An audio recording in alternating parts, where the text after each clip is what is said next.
Hi there, this is Datila, and welcome to the Wrestling Time Post Show. It is Sunday, August 27, 2023, and tonight I'll be talking about Impact Wrestling's Emergence.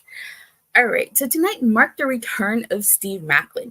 Let's talk about Steve Maclin's big return. So during that 8-man tag match, which featured the most professional wrestling gods, the X Division champion Neil Rush, and Bully Ray versus Time Machine and Josh Alexander, Steve Maclin made his grand return. He actually, okay, so you guys know that Bully Ray and PCO have been feuding. So as Bully Ray was getting ready to put Chris Sabin through the table, the lights went out and PCO came out. And PCO was about to chokeslam Bully Ray, but Brian Myers gave him the low blow. And then Moose, Myers, and Bully Ray all did a triple powerbomb to PCO through that table. And as Bully Ray and PCO was chasing Bully Ray, Steve Maclin returned and he attacked PCO during this. And of course, he had that moment with Josh Alexander. If you guys remember, it was originally supposed to be Josh Alexander versus Steve Maclin for that Impact World title at Rebellion earlier this year, but unfortunately due to Josh's injury that did not happen.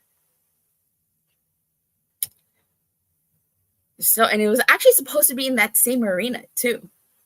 So Josh Alexander and Steve Maclin go at it, and Steve Maclin puts Josh's arm through that metal thing that's on the ramp, targeting Josh's injured tricep.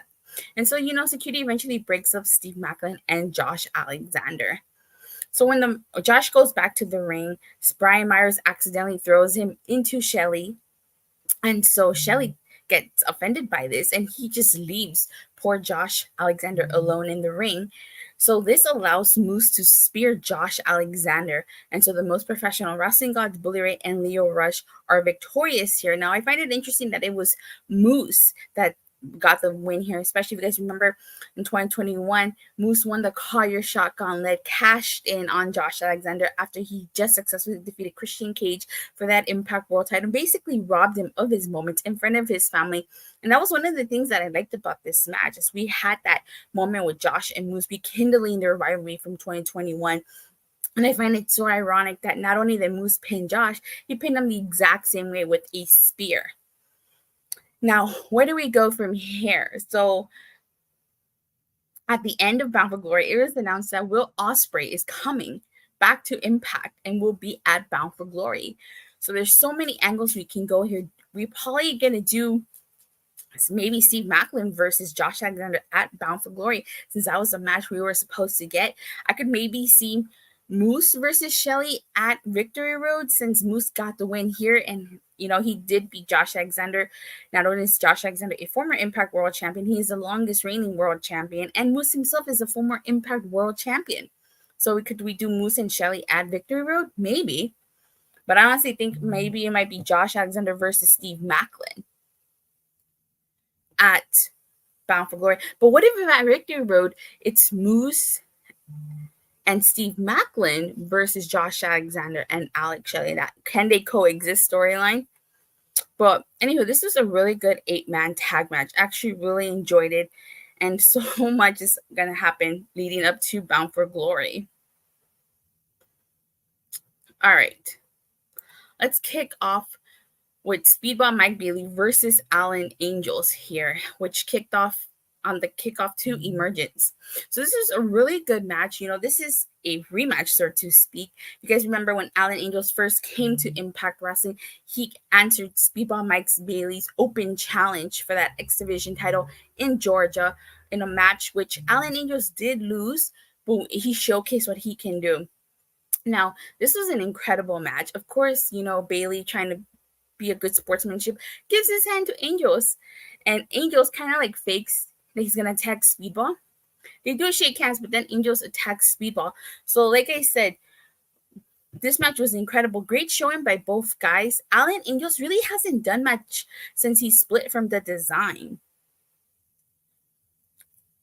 So I'm not surprised that he lost this match here, because he was playing second fiddle to Khan and Deonna, and now he just needs his own storyline. But Alan Angels, this entire time he's been in Impact, been showcasing what he can do. He had a great showing in the Ultimate X match at Slammiversary. So we get the Good Hands versus Joe Hendry and Yuya, or as they're now called, Joya. An awesome entrance by Joya. I really like their entrance. So happy that Joya got the big victory over the Good Hands. Oh my god, they're gonna get so over with that. I could potentially see Joe Hendry and Uemura or Joya getting an opportunity at those tag titles. So this was a fun little match. Obviously, this was their first official match as Joya, so it's no surprise that they won. The main card, when it started, they did the $10 salute to Terry Funk and Bray Wyatt, who both passed away earlier this week. But it kicked off with a no DQ match, Eric Deonna versus Deonna versus Eric Young. My bad. Okay, that was a botch. And I like that Deonna pulled out that VBD towel and he just kind of threw it away. VBD being Violent by Design, the group that Eric Young was the leader of, and it consisted of him, Deonna, and Joe Dorian. So, of course, Big Khan got involved in this match. Well, there were some spots where, they used the staple gun and, Deonna stapled Eric Young's hand and he ripped away the staple and then he stapled the armpit. Eric Young stapled Deonna's fingers and his armpit. At one point, Eric Young did handcuff Khan to the ring post, but Khan broke free. I really like that double Death Valley driver that Eric Young did to Khan and Deonna through that barbed wire board. And of course, Eric Young is victorious after he did the pile driver to Deonna on that barbed wire board. Now, if you guys don't remember how this started, Eric Young was the leader of Violent by Design, but Eric Young left Impact to go to WWE, and Deonna murdered Eric Young by stabbing him. And so Eric Young recently returned at Slammiversary. And so Deonna was trying to, rid himself of Eric Young, but that didn't happen here. Honestly, I think the design is done for ever since Deonna took over and they added Alan Angels. The design didn't do much. They had a feud with Sami Callihan, but it wasn't really a feud that they won. So it's no surprise here that Eric Young won. I mean, this is Eric Young's first singles match back on pay-per-view. So no surprise. We get a really funny Joya backstage interview where Joe Hendry and Yuya are talking to Gia Miller. And Yuya tells Gia, can he get a Joya? And Gia Miller gives them the Joya, which I thought was so hilarious. We get the 4-way for the Knockouts tag titles. It's MK Ultra, who are the reigning champions, versus the Dead Dollz, versus the Shawtourage, versus KiLynn King and Jodi Threat. Maybe the Sentinel Knight restored Eric Young's life force, and that's how he was able to come back. The Sentinel Knight being from Power Rangers Operation Overdrive. If you've never seen that season, it's a very underrated season, and we are still in Power Month, so check it out.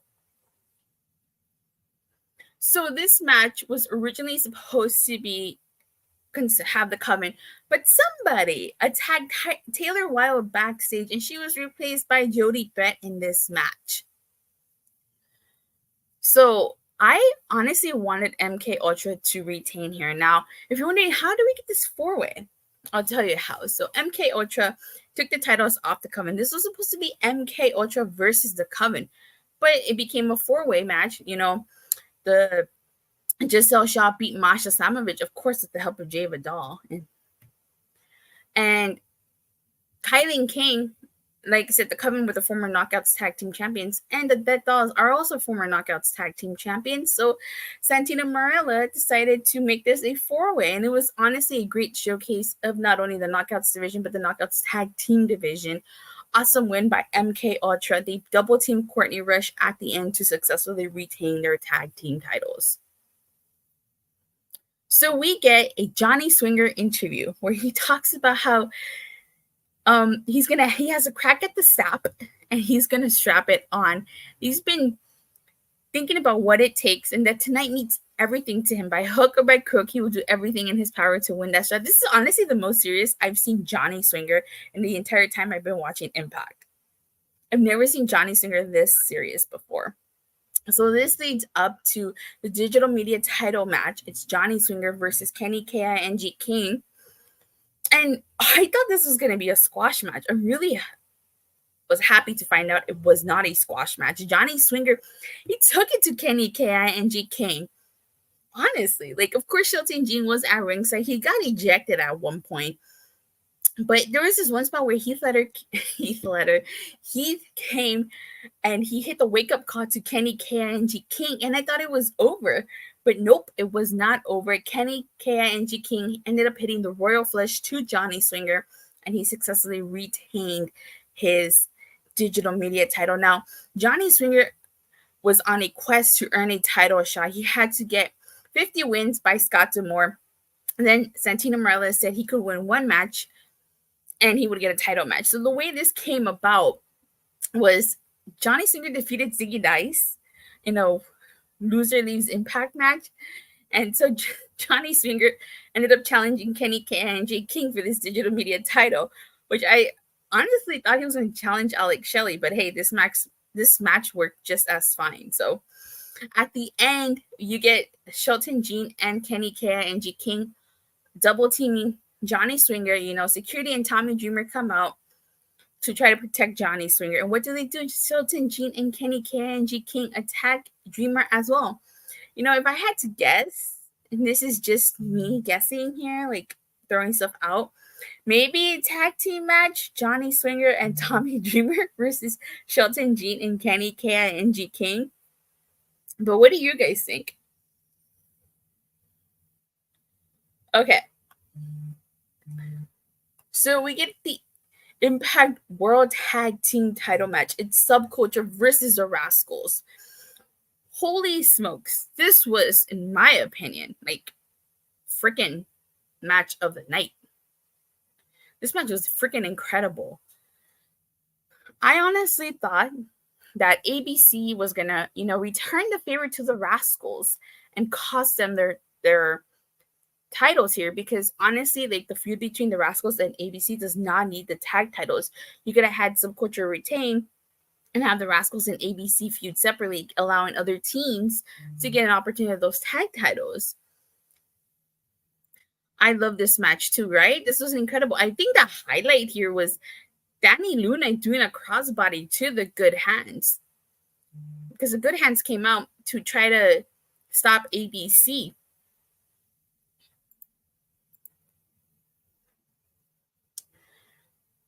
So the Rascalz are victorious here. They are the new Impact Tag Team Champions.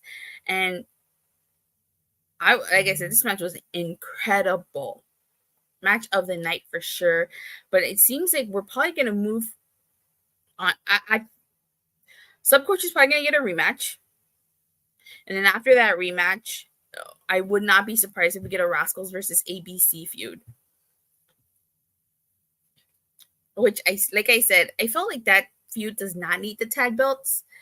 But I'm sure adding the tag belts, adds some stakes to this match. We get the back to school match, Eddie Edwards versus Frankie Kazarian. They actually had this match at Killer Kowalski's training school. And like, they started off just talking to each other. And like, Edwards asked Frankie Kazarian if it hurt him when he beat Bobby Lashley for the title. And Alicia Edwards comes out of nowhere. She starts yelling at Frankie Kazarian. So Eddie Edwards is victorious here, and he starts yelling at Frankie, saying that it's over.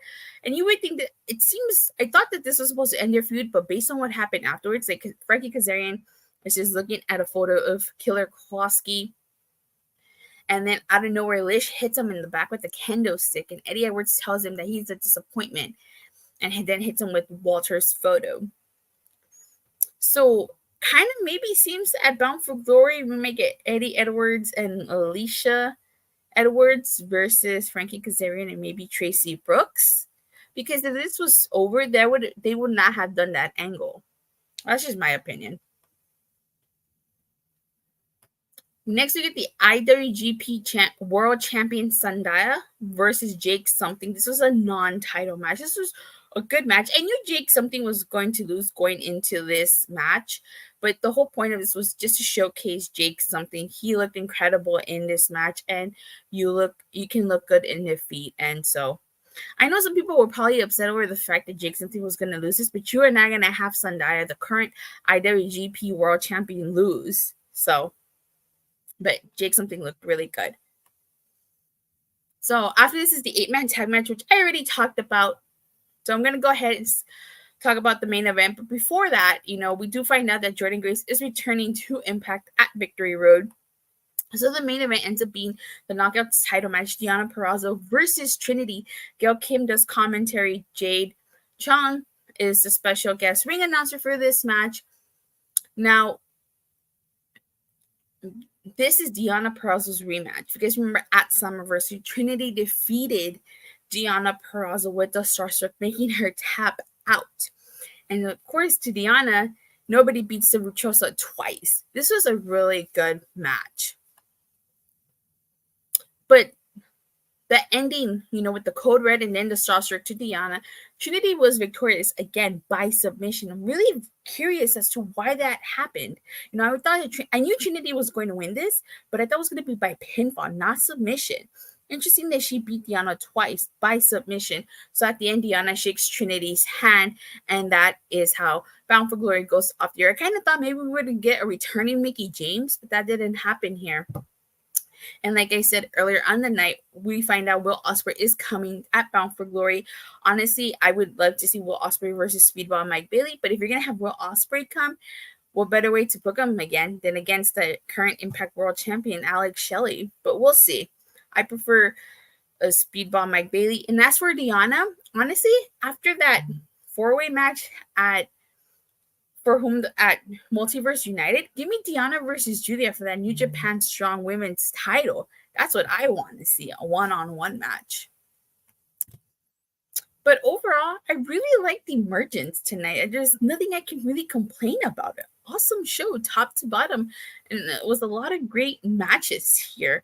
And honestly, just an overall great day for professional wrestling with that kicked things off with AEW All In and ending with Impact's Emergence. It was a really great show, something out there for everybody. So if I had to rate this on a scale of 1 to 10, I would give Emergence as well a Shawn Spears perfect 10. Yeah, even though I was happy with Trinity winning and by submission, once again, part of me kind of thought, maybe Deonna has met her match here.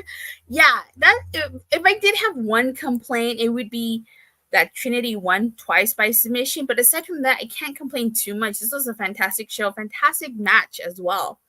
So that's why I give it a Shawn Spears perfect 10 out of 10. Let me know in the comments or in the live chat what your match of the night was. What would you rate this show? Alrighty. So with that being said, thank you guys all so much for watching and for the continued support. If you haven't already done so, I did review AEW's All In earlier in the day. So make sure to check that out. It is Power Month, which means we are celebrating 30 years of Power Rangers. And Daniel, the DWC, also gives it a perfect 10. And so tomorrow, I don't think I'll be doing a review of Monday Night Raw because tomorrow is the actual day where we are celebrating 30 years of Power Rangers. So I might be doing a Power Ranger stream tomorrow.